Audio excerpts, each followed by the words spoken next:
નમસ્કાર મિત્રો, ગુજરાતની જીવાદોરી ગણાતી નદી એટલે નર્મદા નદી અને એ નર્મદા નદીના તટમાં આવેલું છે એક સુપ્રસિદ્ધ મંદિર. આમ તો નર્મદા નદી એટલે ધાર્મિક અને પવિત્રતાનું એક ઉત્તમ ઉદાહરણ છે ગુજરાત માટે, પણ એમ કહેવાય છે કે જે નર્મદા નદી છે એના કણ કણ અને ક્ષણ ક્ષણમાં વસે છે શંકર. તો એવા જ એક શંકર દાદાના દર્શન કરવા માટે આપણે જઈ રહ્યા છીએ કે જે તદ્દન નર્મદા નદીના તટ પર આવેલું છે મંદિર.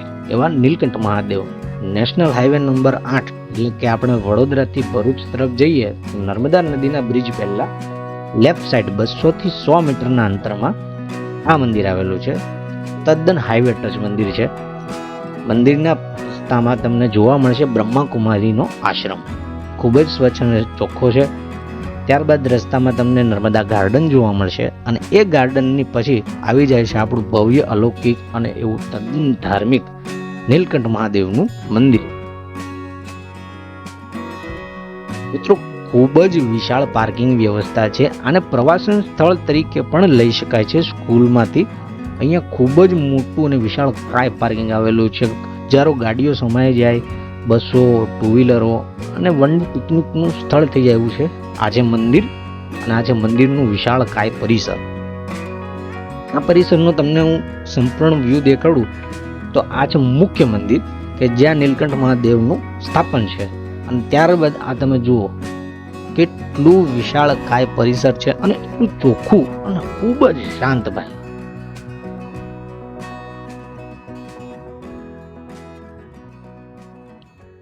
મિત્રો, સૌ પ્રથમ આપણે દર્શન કરશું મુખ્ય મંદિર કે જે નીલકંઠ મહાદેવનું છે.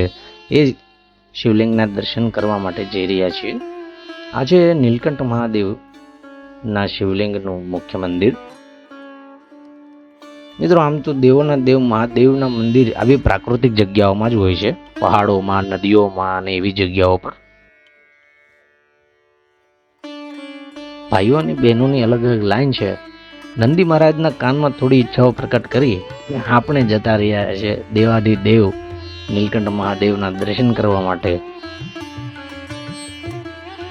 આમ તો ભોળાનાથ પાસે ઘણું બધું તમે માંગી શકો, પણ માગવા કરતાં એની દર્શનથી જે અલગ ભાવ પ્રકટ થાય છે તે અહેસાસ ખૂબ જ અદ્ભુત હોય છે.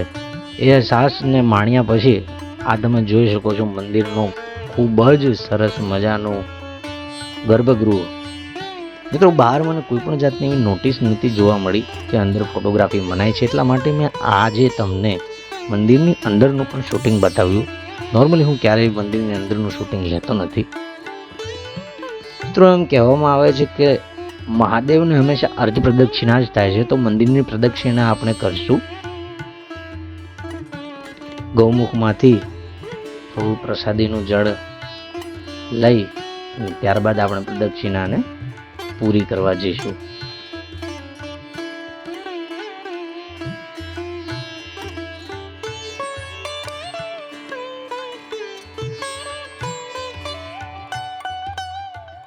બીજી બાજુના એક્ઝિટ ગેટથી તમે જુઓ તો આ નીલકંઠ મહાદેવના મંદિરનું અદ્ભુત નયનરમ્ય દ્રશ્ય જુઓ. કેટલું વિશાળ કાય પ્રાંગણ છે, શાંત, ચોખ્ખું, સ્વચ્છ, ખૂબ જ અદ્ભુત. મિત્રો, આ છે ઉતારાની વ્યવસ્થા. અહીંયા સંતના ઉતારા છે, પ્રવાસીઓના ઉતારા છે અને હાલ આપણે બીજા એક મહાદેવના દર્શન કરવા જઈ રહ્યા છીએ જે આની સાથે જ સંકળાયેલું મંદિર છે, ચતુર્મુખ મહાદેવ. સીડીઓથી નીચે ઉતરી અને ચતુર્મુખી મહાદેવના અલૌકિક દર્શન કરવા માટે જઈ રહ્યા છીએ. હાલના સમયે કોઈ પણ એવી ભીડ નથી અને ભીડ હોય તો પણ એટલું મોટું અને વિશાળ કેમ્પસ છે જ્યાં તમને કોઈ પણ જાતની અગવડતા નહીં પડે.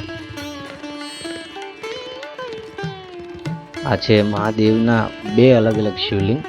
બંને શિવલિંગની અલગથી એક જગ્યા છે અને એ જગ્યા પર તમે ખૂબ જ પીસ ઓફ માઇન્ડ તમારું ટાઈમ સ્પેન્ડ કરી શકો છો, પોતાની જાત સાથે વાત કરી શકો છો. જુઓ કેટલો ગ્રીનરી ભર્યો, કેટલો સુંદર અને સંપૂર્ણ નયનરમ્ય દ્રશ્ય છે.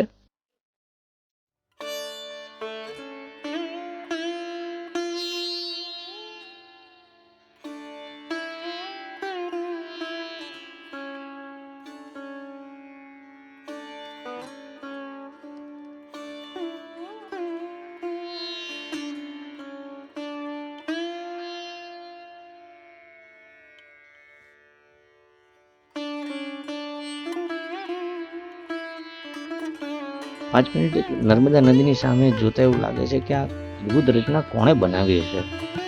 જુઓ કેટલી વિશાળ કાંઈ નદી છે. એવું કહે છે કે નદીઓ અને સાગર પ્રકૃતિનું અદ્ભુત ઉદાહરણ છે સર્જનનું. હવે આપણે બંને શિવલિંગના દર્શન કરીશું. મિત્રો, આજે બમ ભોલે એવા ચતુર્મુખ મહાદેવ, જુઓ કેટલા સુંદર દર્શન છે.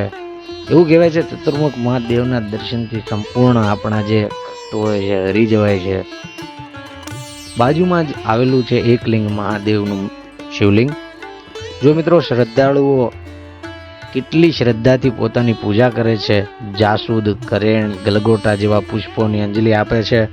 દહીં, જળ, તલ, કેળા વગેરે પ્રસાદીઓ અને જળનો અભિષેક કરે છે અને મહાદેવને વગેરે વગેરે સામગ્રીઓથી પ્રસન્ન કરવાની પ્રયત્ન કરે છે.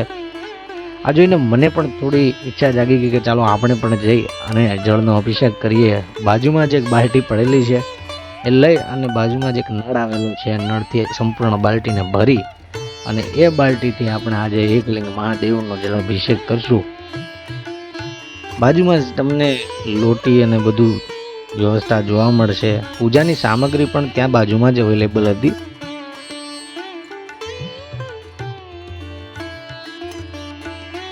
હવે આપણે મહાદેવનો જળાભિષેક કરશું.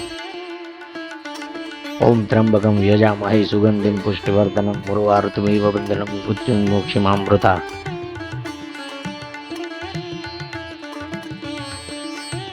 મિત્રો, એવું કહેવામાં આવે છે મહાદેવને રાજી કરવા સૌથી છેલ્લા છે, કારણ કે એ દેવોના દેવ છે પણ ખૂબ જ ભોળા છે. બહાર નીકળીને તમે જોઈ શકો છો કેટલું વિશાળ કાય પ્રાંગણ અને વિવિધ મંદિરોથી ભરેલું મહાદેવનું મંદિર જે નર્મદા તટના કિનારે છે. આજે આપણે તે તટની નજીક જઈ રહ્યા છીએ. તમે મારી પાછળ જોઈ શકો છો અહીંયા કેટલી બેસવાની વ્યવસ્થિત જગ્યા અને આ ગેટ છે ઓવારો ત્યાં જવા માટે, નદીમાં જવા માટે. અને આપણે ધીરે ધીરે ઓવારા તરફ જઈશું. મિત્રો, ત્યાંથી આપણે જઈશું ઓવારા તરફ. હવે આ ઓવારાની એક ખૂબ જ સરસ મજાની વ્યવસ્થા અહીંયા જોવા મળે છે. અહીંયા મિત્રો 50 રૂપિયામાં નર્મદા નદીના દર્શન કરાવે છે.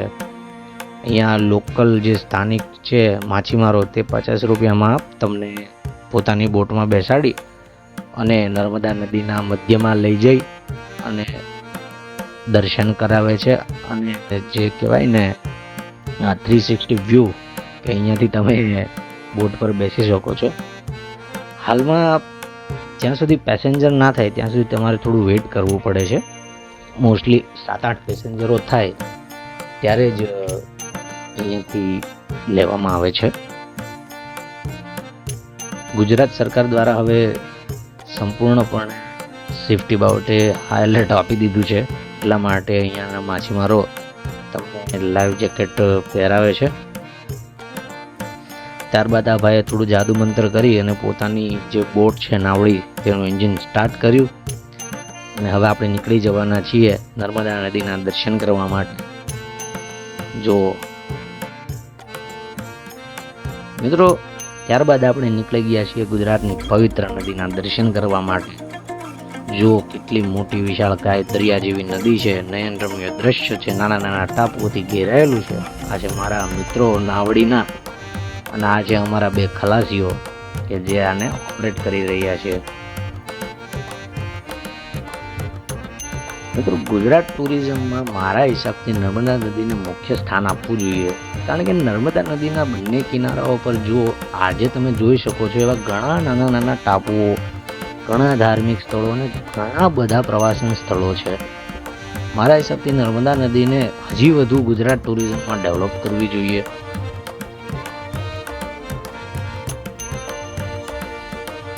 ક્યારેક એકલા આવી જગ્યા પર નીકળીએ તો પોતાની સાથે વાત કરવાનો અવસર મળી જાય છે. જુઓ, જેમ નર્મદા નદી સાગરને મળે છે એમ તમે તમારી જાતને મળી શકો છો જ્યારે આવી રીતે એકલા નીકળી જાઓ. મિત્રો, ત્યારબાદ બ્રિજની નજીક તમને લઈ જવામાં આવે છે. જુઓ, અહીંયા મારી સાથે આવેલા પ્રવાસીઓ પોતાના સ્વજનને અસ્થિને નર્મદા નદીના પવિત્ર જળમાં વિલીન કરી રહ્યા છે.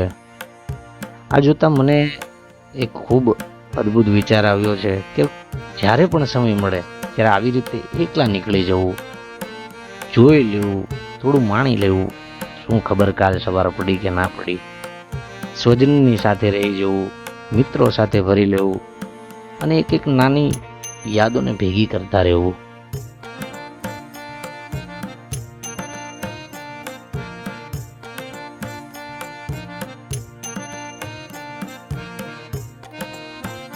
ત્યારબાદ હવે અમારો ખલાસી આ બ્રિજની નજીક લઈ જઈ ત્યારબાદ હવે અમારો ખલાસી અમને પાછો જે જગ્યાએથી ઓવરાથી પિક કર્યા ત્યાં ડ્રોપ કરવા માટે લઈ જઈ રહ્યો છે.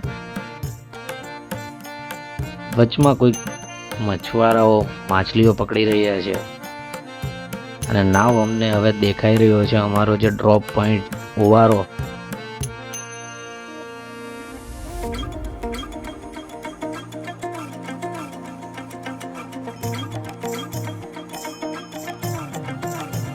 મિત્રો ખૂબ મજા આવી, ખૂબ જ મજા પડી. આવી રીતે પ્રાકૃતિક વસ્તુઓનો આનંદ લેવો ને ખૂબ મહત્વની અને ખૂબ જ પ્રિય વસ્તુ છે મારી. કારણ કે પ્રકૃતિ એક એવી વસ્તુ છે ને કે જે લાઈવ ભગવાન છે. જેમ કે ભગવાનને જોયા નથી પણ નદીઓ, પહાડો, સૂર્ય આ બધા છે ને એક પ્રકૃતિ છે ને એક સ્વયંભૂ ભગવાન જ ગણી લેવા જોઈએ મારા હિસાબથી તો. કારણ કે પાણી વગર તમે શું કરી શકો, એમ નદીઓ જ પાણી પૂરું પાડે છે. જમીન વગર શું કરી શકો, એમ ધરતી જ તમને માતા સ્વરૂપે છે.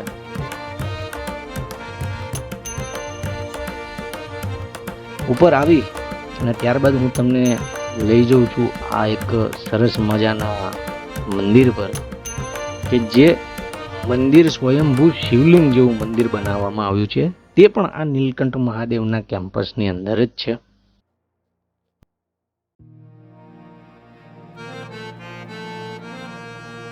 અને ત્યારબાદ થોડા આગળ ચાલીએ એટલે આવી ગયા છે આપણા હનુમાનજી દાદા.